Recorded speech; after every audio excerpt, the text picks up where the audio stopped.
Modern corporate culture pushes a very specific mandate. You are told to bring your whole self to work.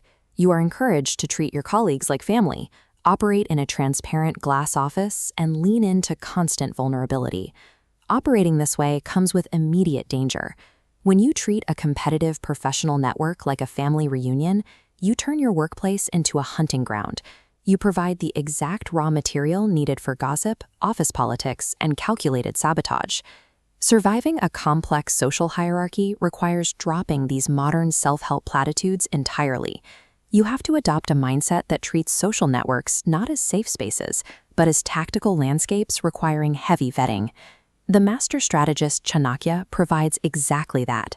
His ancient text, the Niti-Shastra, is a ruthlessly pragmatic survival guide for identifying toxic associates. Its core thesis is strict. Absolute discretion is mandatory. Offering unearned vulnerability to people around you is a fatal strategic flaw. Treating your daily associates as an automatic support system is the fastest way to invite your own betrayal.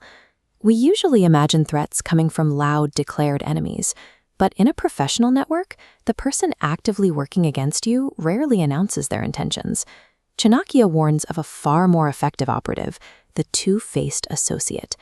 This is the hidden saboteur who flatters you to your face while methodically dismantling your reputation in secret. The text visualizes this dynamic perfectly, warning us to avoid anyone who acts like a pitcher of poison with milk on top. That top layer of milk represents superficial charm and flattery. Toxic individuals deploy these traits to appeal to your ego, making you drop your natural defenses. But that charm is shallow.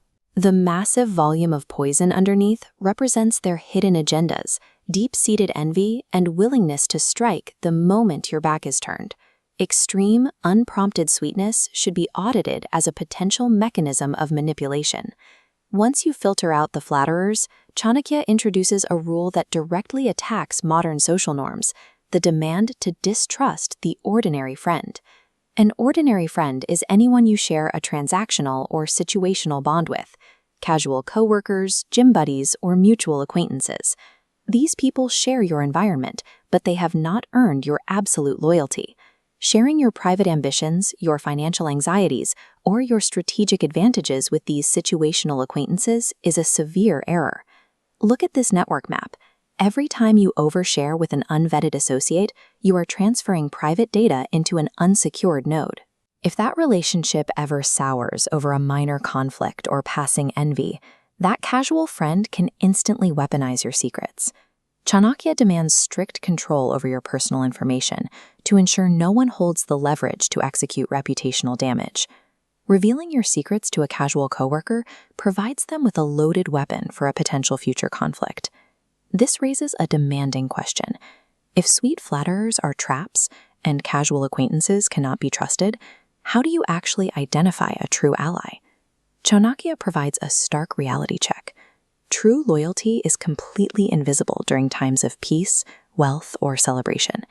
When you hold power or status, you naturally attract a massive orbit of people, but those people are attached to the excess resources you generate. They are not attached to you. To find an actual friend, you must apply the ultimate stress test. Chanakya states a bond can only be verified in the crucible of adversity: famine, war, the king's court, or the crematorium. Translated to today, your true inner circle consists only of those who stand their ground when your business collapses, defend you when your reputation is under attack, or sit with you through immense personal grief. Anyone who vanishes when the resources dry up, or when association with you becomes a liability, was a parasite feeding off your temporary success.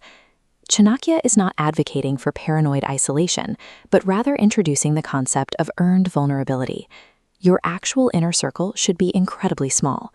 Gaining entry to it must require passing the highest possible threshold of time and proven character. You survive the corporate landscape by actively filtering out superficial sweetness, locking down your private information from the casual crowd, and demanding that true loyalty be forged in hardship. This stoic framework requires a total rejection of the modern oversharing culture.